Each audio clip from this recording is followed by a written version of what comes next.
Hello students, आज हम BA final year 5th semester का एक और टॉपिक डिस्कस करेंगे। और हमारा आज का जो है टॉपिक रहेगा क्रिटिसिज्म ऑफ लुईस मॉडल। यानी हमने जो लुईस का श्रम की असीमित पूर्ति का जो मॉडल किया था, आज हम देखें कि उस मॉडल के अंदर कौन कौन सी कमियां हैं। तो लुईस का जो मॉडल था वो आपको याद होगा कि लुईस ने जो मॉडल दिया था उसके अंदर उन्होंने ये बताया था कि किस प्रकार से जो अलग विकसित देश होते हैं उनके अंदर श्रम की असीमित पूर्ति पाई जाती है। और उन्होंने बताया कि उस असीमित पूर्ति के सहायता से एक जो अलग विकसित देश होता है वो अपने पूंजी निर्माण के स्तर को बढ़ा सकता है। और वो कैसे बढ़ाएगा? लुईस ने बताया कि जो उस अलग विकसित देश होते हैं उनमें दो क्षेत्र पाए जाते हैं, एक पूंजीवादी क्षेत्र जो कि विकसित होता है और दूसरा निर्वाह क्षेत्र जिसके अंदर जो है श्रम की सीमांत उत्पादकता शून्य होती है। तो लुईस ने बताया कि जहाँ पर सीमांत उत्पादकता शून्य है या निर्वाह क्षेत्र है, वहाँ से श्रमिकों को निकाल करके पूंजीवादी क्षेत्र में लगाया जाएगा और पूंजीवादी क्षेत्र के अंदर उनको जो है निर्वाह क्षेत्र से थोड़ी ज़्यादा लेकिन पूंजीवादी क्षेत्र से कम मजदूरी दी जाएगी, जिसके कारण जो पूंजीपति या पूंजीपतियों को लाभ होगा, यानी उनको पूंजी आधिक्य प्राप्त होगा। और जब उनको पूंजी आधिक्य प्राप्त होगा तो उसको दोबारा से निवेश करेंगे और दोबारा से निवेश करेंगे तो और श्रमिकों को जो है निर्वाह क्षेत्र से निकाला जाएगा, फिर दोबारा से पूंजी आधिक्य प्राप्त होगा। तो इस प्रकार जो है एक देश के अंदर ये जो पूंजी निर्माण की प्रक्रिया शुरू होती है, ये प्रक्रिया जो है लगातार चलती रहती है। और जैसे जैसे पूंजी निर्माण की प्रक्रिया आगे बढ़ेगी वैसे वैसे एक देश के अंदर डेवलपमेंट भी होता चला जाएगा। किंतु ये सिद्धांत जो है कागजों में बहुत अच्छा लग रहा है और जब हम इस सिद्धांत को देखते हैं तो लगता है कि एक देश बड़ी आसानी से अपना डेवलपमेंट कर सकता है, लेकिन फिर भी इस सिद्धांत के अंदर जो है कुछ कमियां हैं और उन कमियों के आधार के ऊपर जो है इस सिद्धांत की आलोचना की जाती है। तो आज हम देखेंगे कि किस किस आधार के ऊपर जो है इस मॉडल की जो आलोचना की जाती है। सबसे पहले इसकी आलोचना है कि सीमित क्षेत्र, कि ये जो मॉडल है ये एक सीमित क्षेत्र में लागू हो सकता है। सीमित क्षेत्र का मतलब क्या है? यहाँ पर आप देखिए एक निर्वाह क्षेत्र है, निर्वाह क्षेत्र में जो है असीमित श्रम है और उस श्रम का जो है ट्रांसफ़र होता है पूंजीवादी क्षेत्र में, और ये जो ट्रांसफ़र होता है यही जो है एक देश के विकास का आधार बनता है, एक देश के अंदर पूंजी आधिक्य का आधार बनता है, एक देश के अंदर जो है दोबारा से निवेश का आधार बनता है। लेकिन कुछ देश जो है वो ऐसे होते हैं जिन देशों के अंदर जो है ये सिद्धांत लागू नहीं होता, और इसके लागू होने के पीछे कारण लागू न होने के पीछे कारण ये है कि कुछ अलग विकसित देशों के अंदर जो श्रम की कमी पाई जाती है। तो अगर निर्वाह क्षेत्र के अंदर पहले से ही श्रमिक कम है तो उन श्रमिकों को पूंजीवादी क्षेत्र में किसी भी कीमत के ऊपर शिफ्ट नहीं किया जा सकेगा, और जब तक हम पूंजीवादी क्षेत्र के अंदर श्रमिकों को शिफ्ट नहीं करेंगे तब तक एक देश का विकास नहीं हो सकता, क्योंकि जो शिफ्टिंग है लेबर की वही जो पूंजी आधिक्य का आधार बनती है। एग्जाम्पल के तौर के ऊपर हम ले सकते हैं साउथ अफ्रीका है, अलग विकसित देश है लेकिन वहाँ लेबर की कमी है तो वहाँ पर ये सिद्धांत लागू नहीं होता। लैटिन अमेरिका है, अलग विकसित देश है लेकिन उसके अंदर भी जो ये सिद्धांत लागू नहीं होता क्योंकि लैटिन अमेरिका के अंदर भी श्रम की पूर्ति है वो कम है। तो जब तक श्रम की पूर्ति असीमित नहीं होगी तब तक ये सिद्धांत लागू नहीं होता। तो इसका क्षेत्र काफ़ी सीमित है, ये केवल उसी क्षेत्र में लागू होता है जहाँ श्रम की पूर्ति असीमित होती है। नेक्स्ट है श्रम की गतिशीलता में कठिनाई। अब कई बार क्या होता है कि निर्वाह क्षेत्र के अंदर असीमित श्रम है लेकिन वो श्रम जो है पूंजीवादी क्षेत्र में शिफ्ट नहीं हो रहा। पूंजीवादी क्षेत्र के अंदर उस श्रम के शिफ्ट होने में कुछ बाधाएं आती है। कौन कौन सी बाधाएं हैं? भाषा की बाधा है कि एक जो श्रमिक है उसको वो भाषा नहीं आती जो पूंजीवादी क्षेत्र में ज़रूरी होती है, तो वहाँ नहीं जा पाएगा। कई बार जो खान पान शूट नहीं करता तो उस खान पान के शूट नहीं करने के कारण श्रम जो शिफ्ट नहीं हो पाता, गतिशीलता नहीं आती। रीति रिवाज होते हैं कई बार हमारे जो कि हमें एक स्थान से दूसरे स्थान पर जाने नहीं देते। जातीय बंधन होते हैं, इसमें एक व्यक्ति जो होता है वो अपने ही क्षेत्र के अंदर अपनी जाति का जो पुश्तैनी व्यवसाय उसी में लगा रहता है, दूसरे क्षेत्र में जाने के लिए तैयार नहीं होता।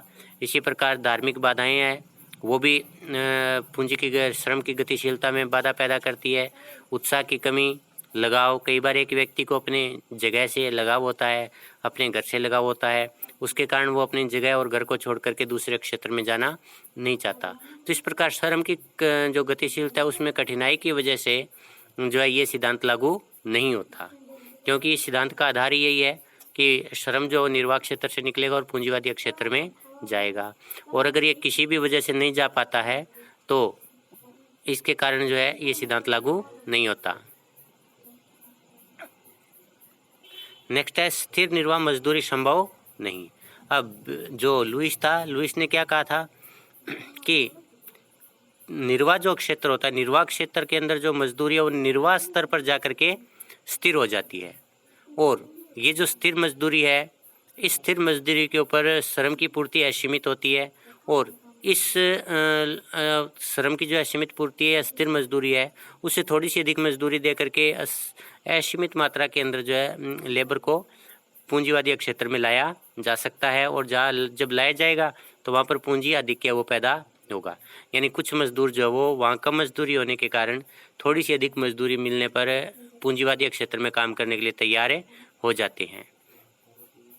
लेकिन जब निर्वाह क्षेत्र से जो है श्रमिक आते हैं पूंजीवादी क्षेत्र के अंदर, तो पूंजीवादी क्षेत्र में औसत उत्पादकता बढ़ेगी। और साथ में जो है पीछे जो क्षेत्र बचता है निर्वाह क्षेत्र, निर्वाह क्षेत्र के अंदर श्रमिकों की संख्या कम बढ़ेगी। तो निर्वाह क्षेत्र के अंदर जब श्रमिकों की संख्या कम रहेगी तो वहाँ जो है औसत उत्पादकता बढ़ जाएगी, वहाँ पर जो है मजदूरी बढ़ेगी। और जब वहाँ पर मजदूरी बढ़ेगी तो उसके कारण जो है पूंजीवादी क्षेत्र के अंदर भी मजदूरी बढ़ानी पड़ेगी। और जब पूंजीवादी क्षेत्र के अंदर मजदूरी बढ़ेगी तो पूंजी आधिक्य समाप्त हो जाएगा। तो इस प्रकार जो वहाँ पर स्थिर मजदूरी की बात की है लुईस ने, वो संभव नहीं है। क्योंकि जब वहाँ श्रमिक कम बचेंगे तो जैसे वहाँ औसत उत्पादकता बढ़ेगी और निर्वाह मजदूरी जो होती है औसत उत्पादकता के बराबर होती है, तो औसत उत्पादकता बढ़ते ही निर्वाह मजदूरी है वो भी बढ़ जाएगी। कुशल श्रमिकों की कमी। श्रमिकों की कुशलता को बढ़ाने के लिए प्रशिक्षण की जरूरत होती है। और जब श्रमिकों को प्रशिक्षण दिया जाता है तो उस प्रशिक्षण के अंदर एक तो काफ़ी समय लगता है, क्योंकि कोई भी जो श्रमिक होता है उसको किसी विशेष व्यवसाय की ट्रेनिंग देने के अंदर जो है या उस विशेष व्यवसाय का काम धंधा सीखने में समय लगता है। दूसरा, उसकी ट्रेनिंग के ऊपर जो खर्चा भी आता है, जिसके कारण अगर पूंजीवादी क्षेत्रीय खर्चा उठाता है तो उसकी लागत बढ़ जाएगी, वहाँ लाभ जो है कम हो जाएंगे। तो इस प्रकार से जो श्रमिकों की कमी है, कुशल श्रमिकों की कमी है, और उसके कारण जो है लागत बढ़ने लगती है। क्योंकि अगर उनको प्रशिक्षण नहीं दिया तो प्रोडक्टिविटी उनकी कम होगी, लागत वैसे बढ़ जाएगी। अगर उनको प्रशिक्षण दिया गया तो धन और समय खर्च होगा, जिसके कारण लागत बढ़ेगी। और दोनों स्थितियों के अंदर जो पूंजी आधिक्य समाप्त हो जाएगा या कम हो जाएगा। और जैसे पूंजी आधिक्य समाप्त होगा या कम होगा, ये जो है सिद्धांत वहाँ लागू नहीं होगा। उद्यमियों की कमी। यदि अविकसित देशों के अंदर श्रम की मात्रा जो है असीमित है, लेकिन फिर भी उस असीमित मात्रा के अंदर जो श्रमिक है उनका प्रयोग करने के लिए जो है निवेश की ज़रूरत होती है। और निवेश जो हमेशा ही उद्यमी करते हैं, और योग्य जो उद्यमी होते हैं वही सही ढंग से निवेश कर सकते हैं। लेकिन जो अविकसित देश होते हैं उन देशों के अंदर योग्य उद्यमियों की कमी होती है। तो योग्य उद्यमियों की कमी के कारण वहाँ पर जो श्रम है उस श्रम का जो है प्रयोग नहीं हो पाता, उसका पूरा प्रयोग नहीं हो पाता। और जब श्रमिकों का पूरा प्रयोग नहीं हो पाएगा तो पूंजी आधिक्य भी पैदा नहीं होगा, क्योंकि पूंजी आधिक्य जो होता है श्रम के प्रयोग पर आधारित होता है। और पूंजी आधिक्य न होने के कारण जो है विकास की प्रक्रिया वो रुकी रहती है, विकास की प्रक्रिया शुरू नहीं हो पाती। तो पूंजी आधिक्य का आधार होता है कि निवेश किया जाए, लेकिन उद्यमियों की कमी के कारण वहाँ निवेश नहीं हो पाता, तो उसके कारण जो है ये सिद्धांत लागू नहीं होता। निवेश गुणक का क्रियाशील न होना। लुईस की मान्यता थी कि जब पूंजीपति निवेश करता है तो उसको अधिक लाभ मिलता है, और उसके बाद फिर से जो लाभ उसको मिला है उस लाभ का वो दोबारा निवेश करते हैं, और इस प्रकार ये विकास की प्रक्रिया जो वो शुरू हो जाती है। और ये जो उसको लाभ मिलता है गुणक के आधार पर मिलता है, क्योंकि निवेश गुणक ये कहता है कि प्रारंभ में जितना निवेश किया जाता है आय में उससे कई गुना ज़्यादा वृद्धि होती है। तो इस प्रकार जब अर्थव्यवस्था के अंदर आय बढ़ेगी तो लाभ भी बढ़ेगा। लेकिन अविकसित जो देश होते हैं उन देशों के अंदर ऐसी परिस्थितियाँ होती है, कुछ ऐसी जो नकारात्मक शक्तियाँ होती है वो ज़्यादा क्रियाशील होती है, जिसके कारण निवेश गुणक जो है इतना अधिक क्रियाशील नहीं होता। और निवेश गुणक के क्रियाशील न होने के कारण जो पूंजीपति है उन पूंजीपतियों को लाभ नहीं मिलता, और पूंजीपतियों को लाभ नहीं मिलने के कारण वहाँ पर आधिक्य जो है पैदा नहीं होता, और आधिक्य पैदा न होने के कारण इन देशों का जो है विकास बाधित होता है, और इन देशों के अंदर ये सिद्धांत लागू नहीं होता। तो ये सिद्धांत केवल उन्हीं देशों में लागू होता है जहाँ पर निवेश गुणक क्रियाशील होता है। तो अलविकसित देशों के अंदर निवेश गुणक जो है कम क्रियाशील होता है। सीमांत उत्पादकता का शून्य न होना। लुईस ने यह माना है कि प्राथमिक क्षेत्र के अंदर या निर्वाह क्षेत्र जो होता है उसमें छिपी बेरोजगारी पाई जाती है, और छिपी बेरोजगारी के कारण वहाँ श्रमिकों की जो सीमांत उत्पादकता है वो शून्य होती है। लेकिन शेन और शुल्ज थे, उनका मानना है कि निर्वाह क्षेत्र के अंदर कभी भी सीमांत उत्पादकता शून्य नहीं होती, और जब सीमांत उत्पादकता उनकी शून्य नहीं है तो वहाँ पर जो निर्वाह मजदूरी है उस निर्वाह मजदूरी के ऊपर श्रमिकों की पूर्ति असीमित नहीं हो सकती। तो फिर ऐसे में जब उनकी पूर्ति असीमित नहीं है तो ये अनुमान लगाना काफ़ी मुश्किल होता है कि किन किन श्रमिकों को पूंजीवादी क्षेत्र में शिफ्ट किया जाए, कितनी संख्या में जो है श्रमिकों को पूंजीवादी क्षेत्र में शिफ्ट किया जाए। तो इस प्रकार पूंजी को जो सीमांत उत्पादकता है वो शून्य नहीं होती, जिसके कारण जो ये सिद्धांत लागू नहीं होता। धन की असमानता। यह मॉडल इस धारणा पर आधारित है कि एक विकसित देश के अंदर धन की असमानता जो होती है वो विकास में सहायक होती है, क्योंकि एक तरफ जो धनी देश है उन धनी देशों के पास में अधिक मात्रा में धन होता है, जिसके कारण जो है वो अधिक मात्रा में निवेश कर पाते हैं, और अधिक मात्रा में निवेश के कारण जो है पूंजी निर्माण को भी बढ़ावा मिलता है। लेकिन ज़्यादातर जो एग्जाम्पल देखे गए हैं जो अलविकसित देश है, उन अलविकसित देशों के अंदर जो है धनी व्यक्ति जो होते हैं वो निवेश नहीं करते, बल्कि वे जो लोग होते हैं भोग विलास या जो गैर जरूरी उपभोग वस्तुएं होती है उनके ऊपर जो है खर्च करते हैं।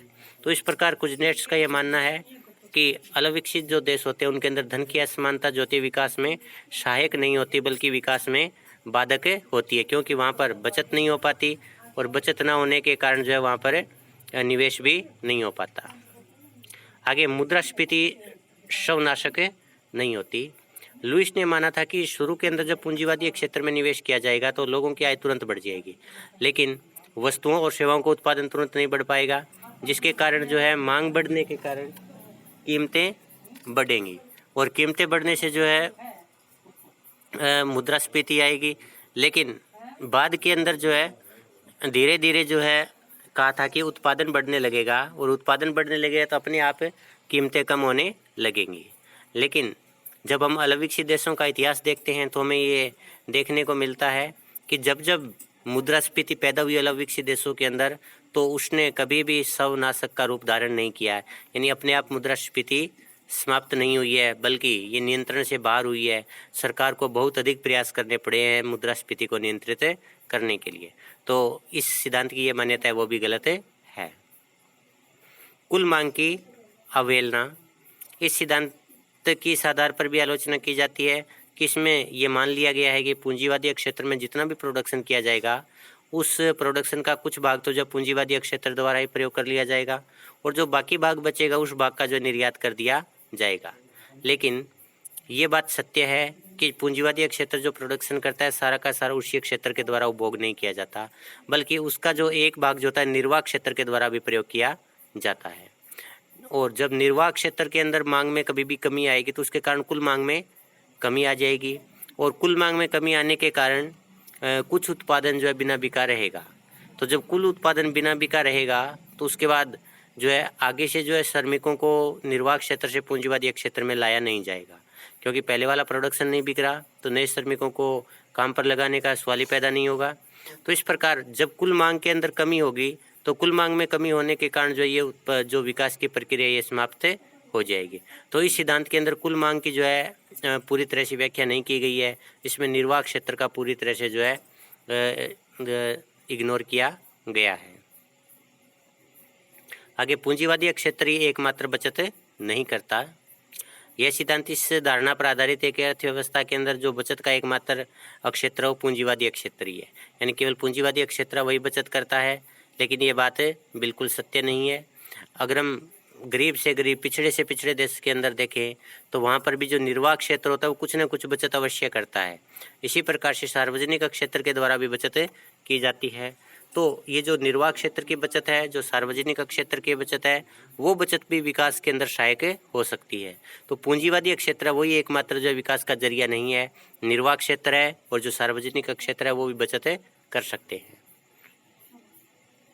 एक पक्षीय सिद्धांत, ल्यूइस के मॉडल की इस आधार पर भी आलोचना की जाती है कि यह सिद्धांत एक पक्षीय है। इसमें माना गया है कि जब निर्वाह क्षेत्र से श्रम पूंजीवादी क्षेत्र में लगाया जाता है तो पूंजीवादी क्षेत्र का ही विकास होता है, लेकिन ये सत्य नहीं है। जब निर्वाह क्षेत्र से पूंजीवादी क्षेत्र के अंदर श्रमिकों को लाया जाएगा तो वहाँ पर जो है औसत आय बढ़नी शुरू हो जाएगी। तो जब श्रम के जो निर्वाह क्षेत्र है वहाँ पर औसत आय बढ़ेगी तो उसके कारण जो है इस क्षेत्र का विकास शुरू हो जाएगा। दूसरा, जब पूंजीवादी क्षेत्र का विकास होता है तो उसके कारण जो निर्वाह क्षेत्र होता है, निर्वाह क्षेत्र के जो प्रोडक्ट जो उत्पाद होते हैं उनकी मांग बढ़ने लगती है, क्योंकि अब पूंजीवादी क्षेत्र के अंदर लोगों की आय बढ़ गई है तो वहाँ के लोग जो है निर्वाह क्षेत्र के उत्पादों की ज़्यादा मांग करेंगे, जिसके कारण निर्वाह क्षेत्र में काम करने वाले लोगों की आय बढ़ेगी। तो इस प्रकार अकेला कभी भी पूंजीवादी क्षेत्र का विकास नहीं हो सकता। पूंजीवादी क्षेत्र के साथ साथ जो निर्वाह क्षेत्र का भी विकास होता रहता है। तो इस आधार पर भी सिद्धांत की आलोचना की जाती है। अकुशल कर प्रशासन, लुईस का मानना था कि किसी भी देश के अंदर जब भी आय बढ़ेगी तो कर आय में भी उसी के अनुसार जो वृद्धि होती चली जाएगी, यानी जैसे जैसे इनकम बढ़ेगी सरकार को जो करों से आय प्राप्त होती है उसमें भी वृद्धि होती चली जाएगी, और जब सरकार की आय में वृद्धि होगी सरकार निवेश करेगी और पूंजी निर्माण बढ़ना शुरू हो जाएगा। लेकिन अविकसित देशों के अंदर जो है करों को एकत्रित करने का ढांचा जो होता है मजबूत नहीं होता, कुशल नहीं होता। उसके अंदर जो भ्रष्टाचार पाया जाता है, अकुशलता पाई जाती है, जिसके कारण आय तो बढ़ जाएगी एक देश के अंदर लेकिन करों से प्राप्त होने वाली आय में वृद्धि नहीं हो पाती, जिसके कारण जो पूंजी निर्माण भी बाधित होता है। बैंकों में वित्त की उपलब्धता की कमी, लुईस ने अविकसित देशों में पूंजी निर्माण में बैंक शाखा का भी जो है रोल माना है। उन्होंने कहा कि बैंक जो होते हैं वो काफ़ी महत्वपूर्ण भूमिका निभाते हैं पूंजी निर्माण में, लेकिन जो अविकसित देश होते हैं इन देशों के अंदर लोगों की इनकम कम होने के कारण बैंकों के पास जमा कम होती है, और जब बैंकों के पास ही जमा कम है तो वो उस देश के अंदर जो वित्त की ज़रूरत है उस ज़रूरतों को पूरा नहीं कर पाते, और जिसके कारण जो है निवेश करने के लिए पर्याप्त मात्रा में पूंजी नहीं मिल पाती, और एक देश के अंदर जो है विकास की प्रक्रिया या जो पूंजी निर्माण है उसमें बाधा पैदा होती है। श्रमिकों का प्रवास मुश्किल होता है। लुईस ने माना था कि जब किसी देश के अंदर श्रमिकों की कमी हो जाती है तो दूसरे देशों से श्रमिकों का प्रवास जो है किया जाना चाहिए, और जब दूसरे देशों से श्रमिकों का प्रवास किया जाएगा तो उससे जो है दोबारा से विकास की प्रक्रिया शुरू हो जाएगी। लेकिन दूसरे देशों से जो है विकास श्रमिकों का दूसरे देशों से जो श्रमिकों को बुलाते हैं वो जो काफ़ी मुश्किल होता है, और इस प्रकार जो है विकास की प्रक्रिया जो वो रुक जाती है। धन्यवाद।